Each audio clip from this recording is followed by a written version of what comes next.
Well, I may be 3-0 after last week, but each week is a new week, and who should you start in fantasy football? Well, that's what me and David are here to answer today. So for those of you guys who have not been caught up on this series, me and David do a fantasy versus each week where we pick our best possible players we can with only $200 to spend between the two of us.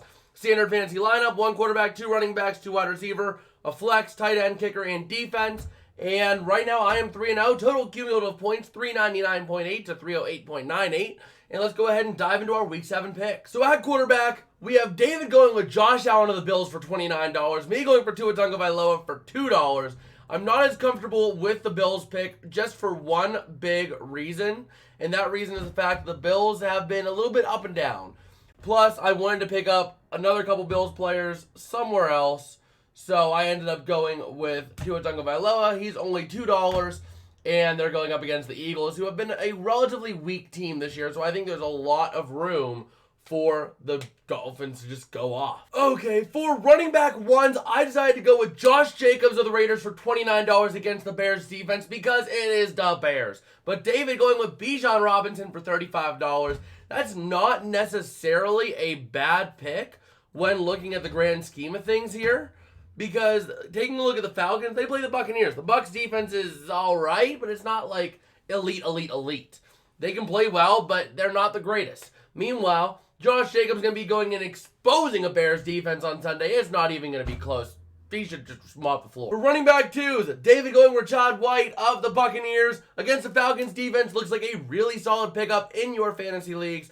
I'm going with Saquon Barkley, though, because him against the Commanders defense, the Commanders defense has been brutal this year. And the Commanders do have a tendency to play down to bad teams, so the Commanders defense could very easily choke a lot of points to Saquon this week. For wide receiver one, we're both going with Stephon Diggs because, well, the Bills offense should do extremely well this week against the Patriots. It's not even going to be close. So we take Stephon for $46. Highly recommend you start him this week if you got him. For wide receiver two, David going with Deebo Samuel of the 49ers against the Minnesota Vikings defense should be really good, assuming he does play. I have not seen a whole lot of news about Deebo Samuel as to whether or not he's going to play this week, but we'll have to see. And he could play, but there's no definitive yes or no yet this week from what I have seen.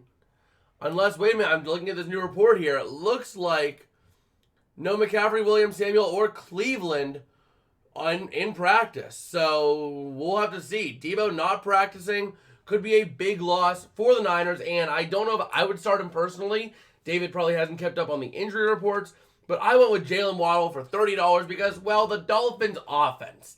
The Dolphins offense is a cheat code to win fantasy football. If you have any Dolphins players that are a starter in your offense or in your team, start them. Week in, week out, start them. This offense is very potent. It is lethal. They will get a lot of points to a lot of players. For the flex players, David going with Amon-Ra St. Brown of the Lions against the Ravens defense. That is going to be hit or miss. I don't know if I would make that start, but if you have me, you don't have a better option, I would take the start over, like, let's say, I don't know, maybe a Van Jefferson or even a Jacoby Myers. Because, well, quite frankly, he's going to do more with the Lions this week against the Ravens than any of those others would do against a bad team.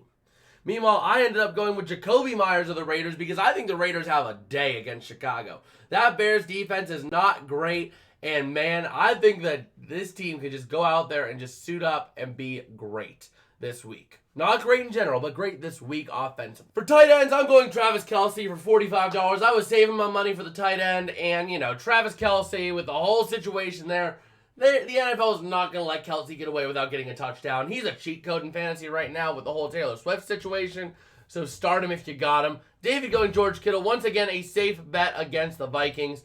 And Kittle will be playing this week, so it's a fairly safe bet at tight end. Now on to kickers and defense and special teams. I decided to go with Tyler Bass and the Niners for my two, and David going with Justin Tucker and the Eagles. You can't really go wrong with any of these, but the Eagles, I'm not sure if I would go with the Eagles defense against the Dolphins, but definitely looking at that Niners defense against the Vikings. That is a huge one. You're facing primetime Kirk Cousins, which has not been great, against an offense that has been very poor this season. you got a really easy chance to feast defensively this week if you're the Niners, especially because you're going to do anything you can to make sure you win big this week after the embarrassment of last week. Well, that's about going to do it for us today. If you guys did like, don't forget to smash like and subscribe. It does help me out a whole lot. At the time of recording this, we are only 10 little clicks away from 400, which is insane to think about.